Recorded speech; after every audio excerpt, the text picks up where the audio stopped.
short time from now. I'm David Mueller. We'll see you soon. This has been a special report from ABC News. Plus, earn up to $50 extra bucks rewards each year just for filling at CVS Pharmacy.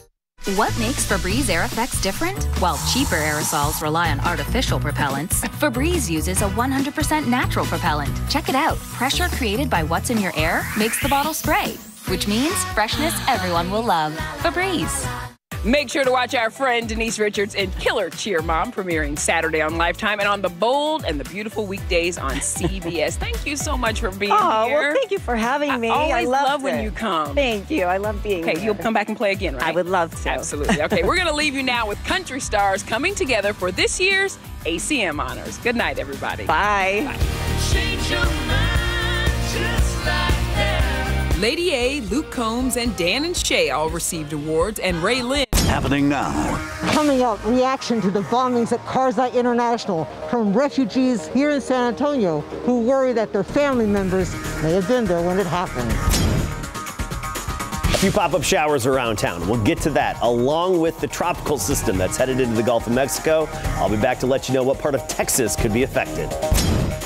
Coming up at 5, we're live from Lynn Hoff Stadium. Madison versus Clemens in our first ever KSAT 12 MeTV Texas Sports Production game live. The news at 5 starts right now.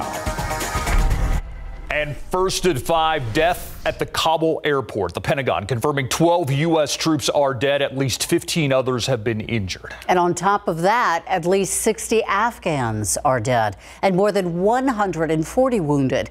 This after 2 suicide bombers and gunmen attacked the crowds of people that were outside of Kabul airport today. A source says one was a suicide attack followed by gunfire outside one of the gates of the airport. The other at or near the Barron Hotel near that same gate. U.S. officials say 11 are Marines. 1 is a Navy medic.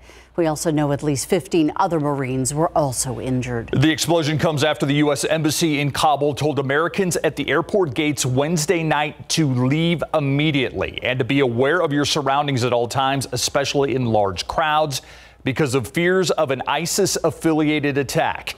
Secretary of State Anthony Blinken says as many as 1,500 American citizens could still be in Afghanistan when the deadline arrives.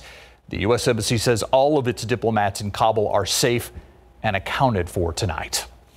And those blasts on the other side of the world hit at the very hearts of Afghan refugees who've been in San Antonio for years now. Many had family members at KSAT International, and they were frantic with worry. Our Jesse DeGuiado spoke to some at the Center for Refugee Services, a source of support in their adopted country. This is what hope looks like. They hope their families will get out in time. The parking lot is full. The Center for Refugee Services is packed inside and out. That's how much concern there is. Now with the suicide bombings among thousands of desperate Afghans, many with families in the U.S. It's just adding to the panic, and it's adding to the anxiety and the fear of the people that are here in San Antonio. As you can see, people like this man who says he had family at the airport. One of my cousins, he's still missing. We don't know. There were 3 of my cousins were there when the explosion happened. This man fears his mother, wife, and children were there as well. We're not sure they're going to be got killed, they're going to be survived. We're not sure, With communication cut off, they say it's impossible to know. We're calling them, the internet, maybe the cell phone not working. At least this man says he knows his wife and 3 children weren't there this time. No, they were not, but they tried a couple days ago, 4 or 5 times. Despite what's happened, the ones you see aren't giving up. Many who'd helped the U.S. during the war are filling out forms that the Center for Refugee Services will send to congressmen and senators for them to pass on to whoever can get their loved ones out, especially now. from everything I'm hearing, this is not the worst of the worst. There's going to be a real carnage in Afghanistan. My heart is broken over this. Just watching these wonderful people suffer and knowing there's nothing we can really do. Jesse Degollado, KSAT 12 News. All right, check out this new video into our newsroom of a big rig on fire and hanging on the side of a highway. This is in Seguin on I-10 at State Highway 123 bypass. Seguin police say there are multiple fatalities from this crash. Here's what we know right now. Before the major collision, a semi carrying meat product lost its load on this bridge. Police say this caused the highway to be slick. Moments later, a second semi drove through. It tried to avoid the slick road, but instead hit that guardrail and crashed. That is the semi that you see hanging off the highway. You can see the fire appears to be out. As a result, at least 4 other vehicles were involved. I-10 westbound lanes now open. However, eastbound lanes will be closed for a significant amount of time. That's according to the Seguin Police Department. Drivers are urged to take alternative routes, and of course, we'll continue to monitor what happens out here. Quite a scene there. Bexar County's mask mandate in public schools now temporarily shut down by the Texas Supreme Court today. This back and forth on allowing the mandate or banning it is not something new. Today is a win for Governor Greg Abbott and Attorney General Ken Paxton. Both filed an emergency motion to the court on Tuesday seeking a stay on the injunction that allowed Bexar County's mask mandate to move forward. The court granted the stay, but has not yet ruled on the state's request to permanently lift the injunction as the case moves its way through the courts. Bexar County's lawyers have argued that the governor's executive orders violate the Texas Health and Safety Code, which allows local health officials to enact mandates for public health reasons. However, state lawyers say this falls under the governor's authority granted to him under the Texas Disaster Act. The Bexar County District Attorney Joe Gonzalez reacting to this latest development, saying in part, quote, "While I am personally disappointed in the order handed down today by the Texas Supreme Court, I will continue to do all that I can to fight for the health, safety, and welfare of the citizens of Bexar County," end quote. More than 10 San Antonio area school districts now conducting mass COVID-19 testing to help ensure a safe learning environment for students. The nonprofit community labs began conducting mass testing last September. They conduct weekly PCR tests at local school districts and returns results within 24 hours to allow those with a positive result to quickly isolate from the rest. The president of Community Labs says testing continues to be a really strong tool in this fight against COVID. We've made improvements in our overall process over the summer. We've added capacity. We've made it easier for the schools to schedule testing with us. Weber says that they have the ability to process 24,000 samples a day. Last year, the average positivity rate on campuses where they tested was less than 1%. Now they're seeing a higher positivity rate. Coming up at 6, hear from a Somerset ISD teacher who says testing weekly is bringing them a sense of relief during this current COVID surge. The CDC Advisory Board announcing it will meet publicly next week to discuss an official booster recommendation. Experts recommend waiting until 8 months after you're fully vaccinated. With the 8-month timeline in place, that means this fall and winter could combine booster season with annual flu shots. For most people, there's no rush to get the booster. Experts say your vaccine doesn't suddenly stop working 8 months later. Rather, its effectiveness fades slowly on a gradual slope. There's just not much benefit of a booster until you're about 6 to 8 months out from your second shot. So the benefit of getting it early, there just isn't one. Experts say you can even get the COVID vaccine and flu vaccine around the same time. However, it could mean you're going to experience symptoms from both at the same time. New today, the Texas Alcoholic Beverage Commission taking a stand and taking away an Eastside Sports Bar's liquor permit permanently. The bar in question is the Boom Boom Sports Bar, where 3 people were fatally shot on Sunday, August 15th. A 90-day suspension was initially issued as TABC investigated the case, but now the state has revoked their license and the bar can no longer sell alcohol. As for the shooting, 1 person is in custody. Police are searching for a second suspect. A San Antonio woman being detained in connection with the buried remains of a child in Colorado. That's according to multiple sources. Because the woman has not been formally charged, we are not naming her yet. SAPD, FBI, and the U.S. Marshals all investigating this case. The FBI assisted SAPD by detaining the woman in a foreign country and bringing her to Colorado. Sources say the child's body was found last night in a national forest west of Denver. A developing story right now. The Bexar County Medical Examiner's Office is still working to identify a driver who was killed in a rollover crash on the northwest side. That crash happened at 12:30 in the morning on I-10. It was between Vance Jackson and West Avenue. San Antonio police say that the driver lost control, swerved around lanes, jumped a curb, and crashed into a concrete barrier. Paramedics tried to save the driver. She was pronounced dead at the scene, though. No other vehicles were involved.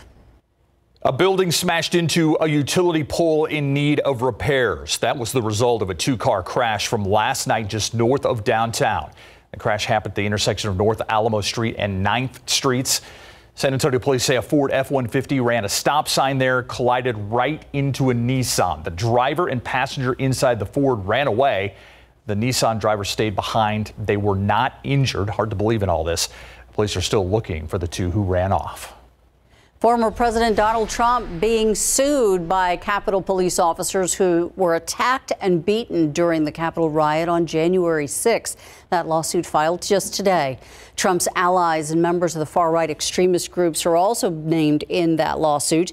It accuses them all of intentionally sending a violent mob to disrupt the congressional certification of the election. The suit was filed on behalf of the 7 officers by the Lawyers Committee for Civil Rights under law. The fire season out west gaining momentum tonight. Several new fires igniting in California within hours, prompting evacuations and a pushing of hundreds of firefighters desperate to contain those flames. ABC's Morgan Norwood reports from Los Angeles. The fire season out west gaining momentum. Several new fires igniting in California within hours, prompting evacuations and pushing hundreds of firefighters desperate to contain the flames.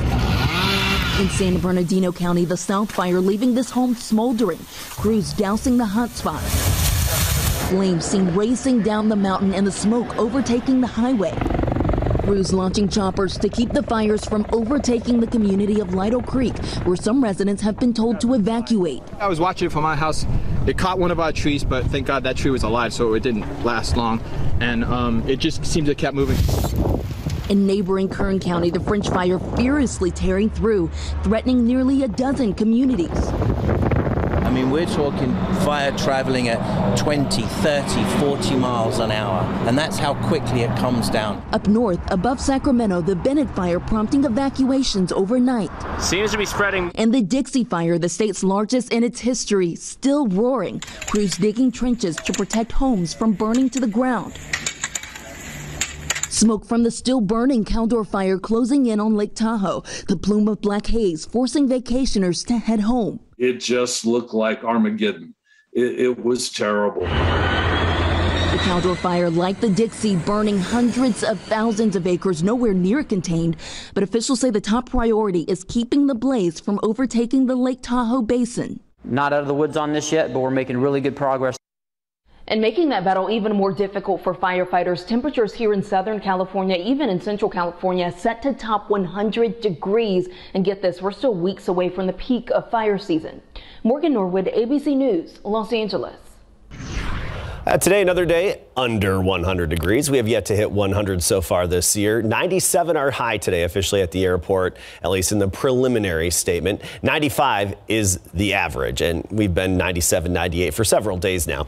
Del Rio, Warren's Backyard, 101, 96, Floresville, Santa Maria in the upper 90s at 98. 95 right now, New Braunfels and Bulverde. Even Windcrest at 96. We have a little bit of activity on the radar screen, especially in the hill country, and even a few showers that have recently popped up in parts of Bexar County with a little bit of lightning. We'll take a close look at those, talk about what you can expect for the rest of the night, along with rain chances for the rest of the week, and especially Tropical Storm Ida in the Caribbean as it moves into the Gulf. Let you know the newest track coming up.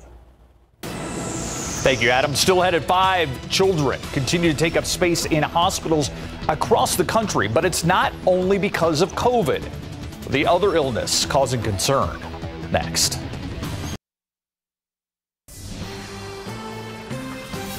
The continuing surge of COVID-19 colliding with an unseasonable epidemic of RSV, a respiratory illness, and it's landing children in hospitals across the country, many of which are already overcrowded. Our Erica Hernandez has the story. It's a collision of viruses overwhelming some pediatric hospitals across the country. First, those battling COVID-19. We're seeing many more children admitted who are very sick from this than we've seen at any point prior in the pandemic. On top of that, some hospitals reporting children also being infected with a second virus at the same time, usually a respiratory sickness. The CDC warned doctors last June of a growing number of RSV cases across the South. CDC data show a continuing upsurge of RSV now across the rest of the country. Even though we have, the prospect of the winter coming with increased respiratory diseases, and we saw a lot of spread of coronavirus last winter, there's a big difference between last winter and the upcoming winter, which is that we have millions and millions of people in our country who are now vaccinated. And the Delta variant continues to cause COVID-19 cases to climb. Overall, the latest numbers show more than 100,000 people hospitalized for COVID-19. The U.S. averaging more than 1,100 COVID-19 deaths each day, a 39% increase over last week's 7-day average. Health experts continue to say vaccines are the best protection and help protect those who are too young to get vaccinated. I have seen a lot of people change their minds and change their attitudes towards COVID-19 vaccination with how many young people are going into our hospital systems right now. Erica Hernandez, KSAT 12 News. Looking outside with live cam, it is smoking hot out there. And I don't mean it's looking good. It's warm. She means that in the bad way. Okay. Not the good smoking hot way. Not the good smoking hot way. As my grandpa used to say, my late grandfather used to say, it's hotter than Annie Oakley's pistol out there. Oh, hot as a pistol. That was a good one. Annie Oakley's pistol, even better, right? Love it. You're going to have to explain to people who Annie Oakley is now. Go back. Wild Bill, yes. Hickok, He'll write something on Facebook. Yeah.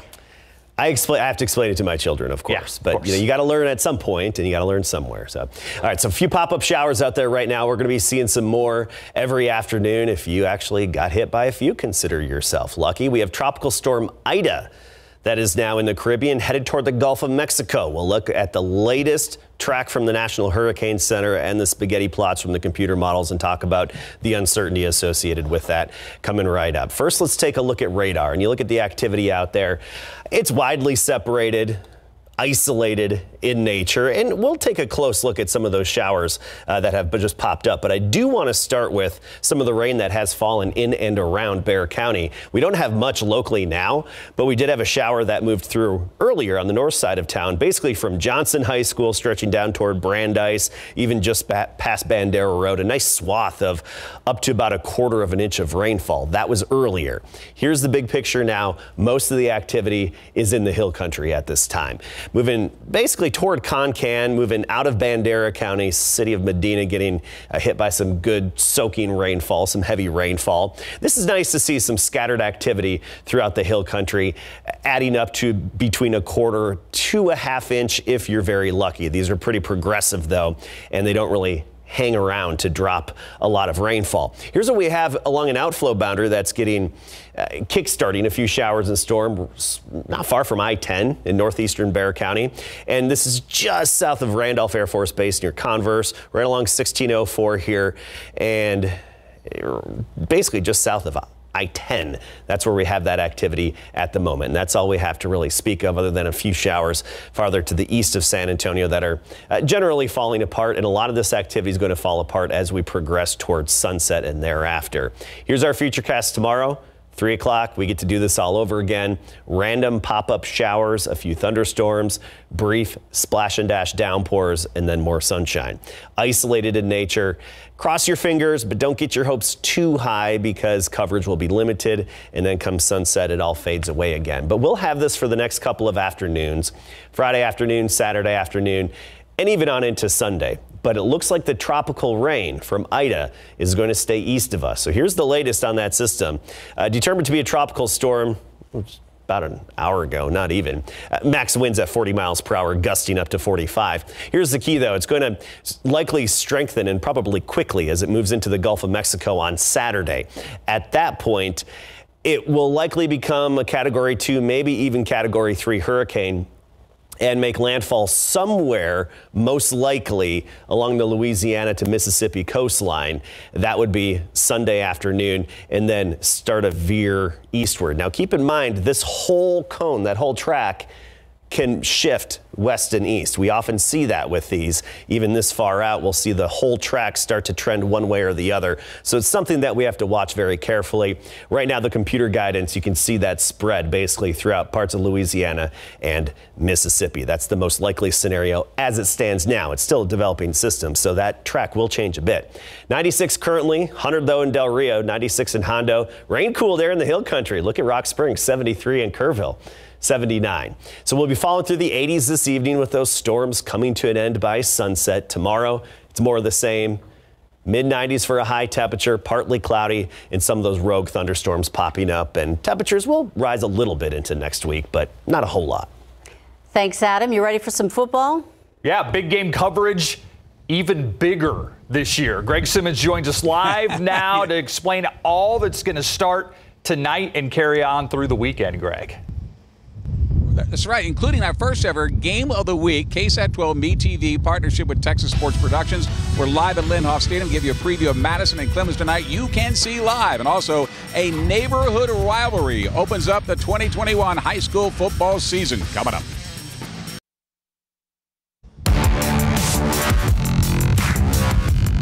Good afternoon, everybody, and welcome live to Lindhoff Stadium for our very first KSAT 12 MeTV Texas Sports Productions Game of the Week. Live tonight, Madison against Clemens. Now, the Madison Mavericks welcome back 16 starters, 8 each on offense and defense tonight after a difficult District 28-6A finish last year at 5-3 and making the playoffs. They made the playoffs. Head coach Blaine Pedersen will rely heavily on the running backs Kashawn Rogers and Miguel Becker, who combined for over 1,200 yards rushing, 10 touchdowns. The Clemens Buffaloes are looking to rebound after failing to make the playoffs last season after finishing 4-5 overall. Head coach Jared Johnson will rely on defense led by defensive back Bryce Taylor and Miles Curry, who have combined 100 tackles and 4 interceptions.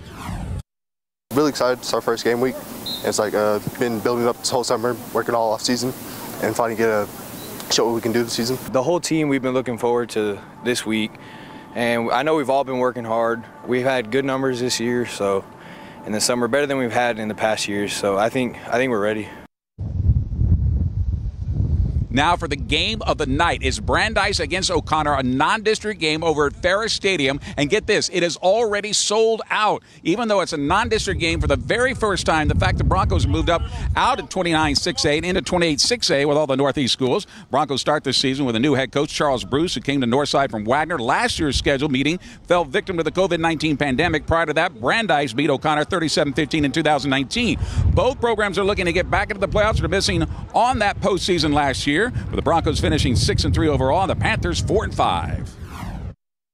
It's pretty much just bragging rights to see whoever wins, because whoever wins this is pretty much dominating Northside. This game is everything we look forward to in the season. I mean, of course, it's not a district game. It's the first game of the year, but the rivalry is something special, and it's something we all look forward to every year. So getting the chance to play them is great. Take a look at the schedule tonight. O'Connor and Brandeis at Ferris, Madison Clemens here. MeTV live starting at 7. Clark and Harlan over at Gus. Del Rio of San Antonio Vernon at Rutledge. Brownsville Lopez and Southside. That's at Buccaneer and Corpus. Fredericksburg Sam Houston over at Alamo. Pearsall Burbank. SAISD. Santa Gertrudis Academy versus South San West at 7 p.m. How about Bernie Geneva? First night game for the Holy Cross Knights because they have lights. That's at 7:45. Don't forget to join us on the BGC app tonight. Register at KSAT.com and also follow us on Twitter for all the latest scores. Live from Lindhoff Stadium, Greg Simmons, KSAT 12 Sports. Thank you, Greg.